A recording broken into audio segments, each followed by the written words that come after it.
ये है भारत का प्रसिद्ध नगर इलाहाबाद।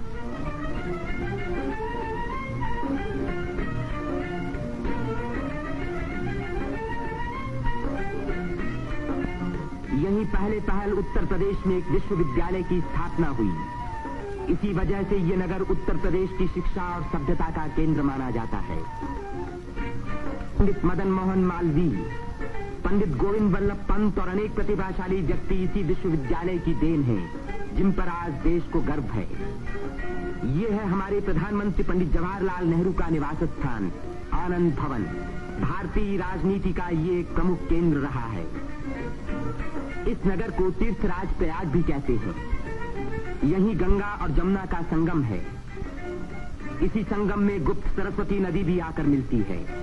इसीलिए इस स्थान को त्रिवेणी संगम कहा जाता है। त्रिवेणी बहुत पुराने जमाने से भारत का एक पवित्र स्थान माना जाता है।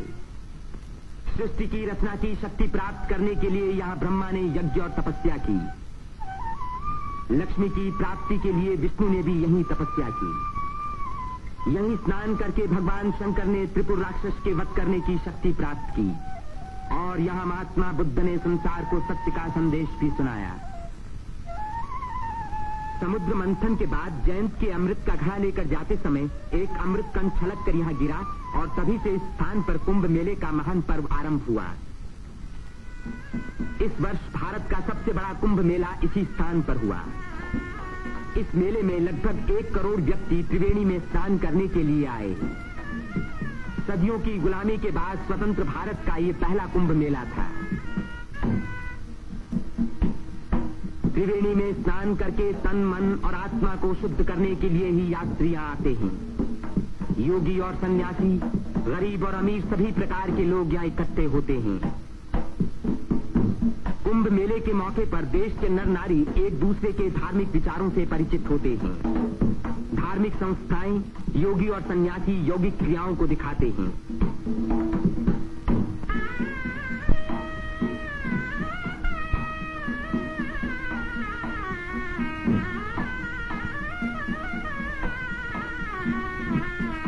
धार्मिक विचारों पर तर्क वितर्क होते हैं और देश के गौरवपूर्ण प्राचीन रहस्यों का उद्घाटन होता है।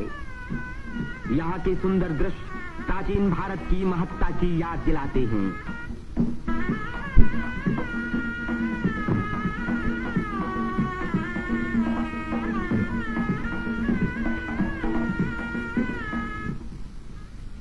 मेले के धार्मिक रूप के अलावा उसके दूसरे दृश्यों में सुंदरता और स्वतंत्रता का रंग चमक रहा था। रंग बिरंगी चूड़ियां, देवी देवताओं की मनमोहिनी मूर्तियां,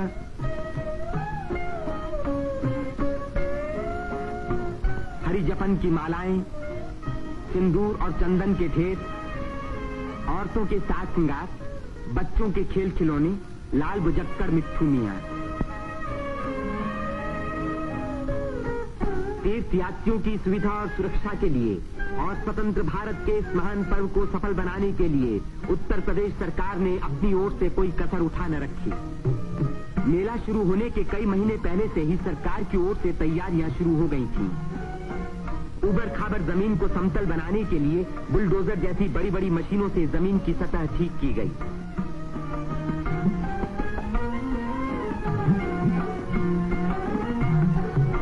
गंगा जी ने अपना किनारा 15 से 30 फुट गहरा काट दिया था, जिसके कारण यहाँ स्नान करना असंभव था। बुलडोजरों ने इन किनारों को सपाट बनाया, जिससे तीर्थयात्री यहाँ सकुशल स्नान कर सके। जिस काम को 1000 आदमी 3 महीने में खत्म नहीं कर सकते थे, उसी को 6 बुलडोजरों ने 15 दिन में पूरा कर दिखाया।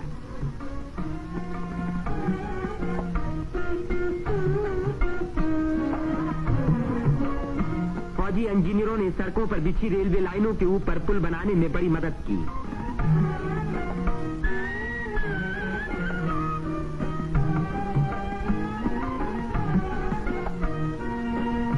इससे रेलों के आने जाने के समय भीड़ सड़कों पर कभी न रुकी, बल्कि लगातार त्रिवेणी की ओर बढ़ती रही।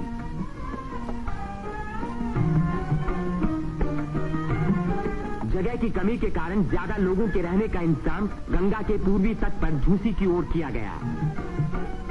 वहां से शेष मेले तक आने के लिए भारतीय सैनिकों और उत्तर प्रदेश सरकार के सार्वजनिक निर्माण विभाग ने पीपों के 6 पुल बनाए।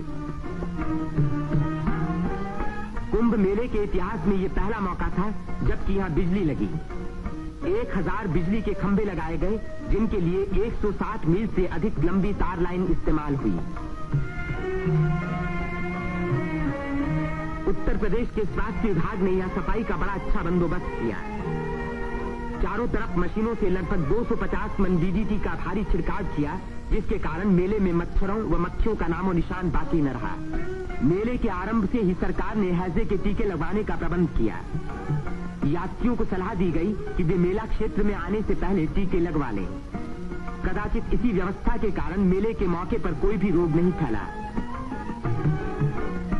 इतनी भारी भीड़ भाड़ के मौके पर आमतौर से दुर्घटनाएं हो जाया करती हैं। इन दुर्घटनाओं का सामना करने के लिए उत्तर प्रदेश सरकार ने चिकित्सा एवं स्वास्थ्य विभाग की एम्बुलेंस गाड़ियों से घायल और बीमार यात्रियों को तुरंत अस्पताल पहुंचाने का पूरा प्रबंध किया। 9 अस्थायी अस्पताल देरों में खोले गए, जिनमें 228 रोगियों को रखने का इंतजाम था। गरीब रोगियों को खाना मुफ्त में दिया गया। राशनिंग विभाग ने यात्रियों की सुविधा के लिए यहाँ आटा, शक्कर, मिट्टी का तेल और अन्य जरूरी सामान का भारी स्टॉक जमा किया, जिससे इन चीजों की कीमतें न बढ़ पाएं। इसी प्रबंध के कारण हर व्यक्ति को सस्ते मूल्य पर अपनी इच्छा का खाना मिल सका।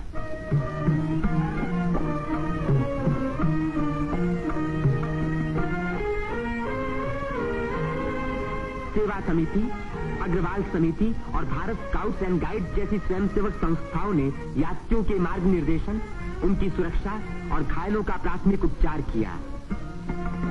पुलिस यात्रियों के संचालन का कार्य करती रही। आने जाने के लिए अलग रास्ते रखे गए। भीड़ को काबू में रखने के लिए चलते फिरते वायरलेस सेटों का इस्तेमाल किया गया।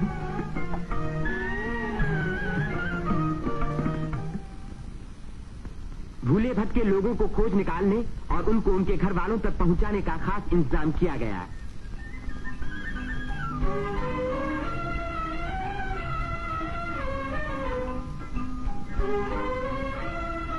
मेले में लाउड स्पीकरों का एक जाल बिछा दिया गया, जिससे भटके हुए लोगों का नाम पुकार पुकार कर उनको एक स्थान पर इकट्ठा किया गया। मेले के आरंभ होते ही उत्तर प्रदेश के मुख्यमंत्री पंडित गोविंद वल्लभ पंत ने मेले के बंदोबस्त का मुआयना किया। इस तीर्थ स्थान पर जमा हुए लाखों मेहमानों के सुख सुविधा की उन्हें बड़ी चिंता थी। उन्होंने नाव पर सवार होकर घाटों का निरीक्षण किया।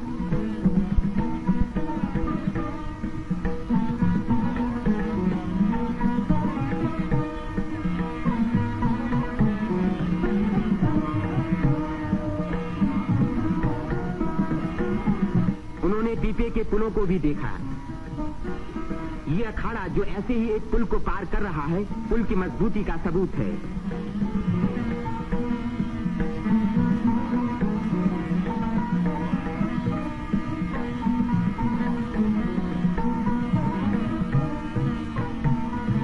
हमारे प्रधानमंत्री पंडित जवाहरलाल नेहरू ने भी मेले के इंतजाम का निरीक्षण किया।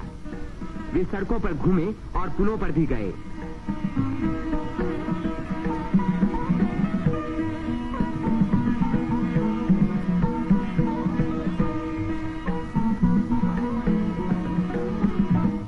अन्य स्थानों को भी देखा भाला।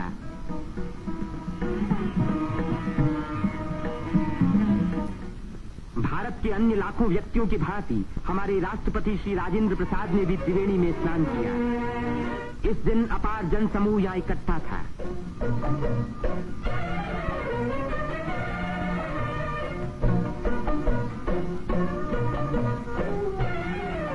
हर घाट पर लोगों की भीड़ स्नान कर रही थी।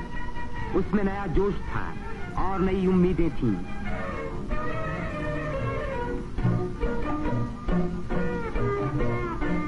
ये दृश्य जाहिर कर रहा था कि इस भीड़ की महान रचनात्मक शक्ति के कारण देश का भविष्य उज्जवल है। उसकी इसी शक्ति के कारण हमारी उन्नति के बड़े से बड़े कार्य अवश्य सफल होंगे। जिस स्थान पर मनुष्य और देवताओं ने यज्ञ किए और भविष्य का संकल्प किया, उसी स्थान पर इन नर नारियों ने आज भारत को फिर से बलवान और सुखी बनाने की प्रतिज्ञा की और भारत की स्वतंत्रता को अमर रखने के लिए अपने शरीर में एक नए प्राण को जन्म दिया।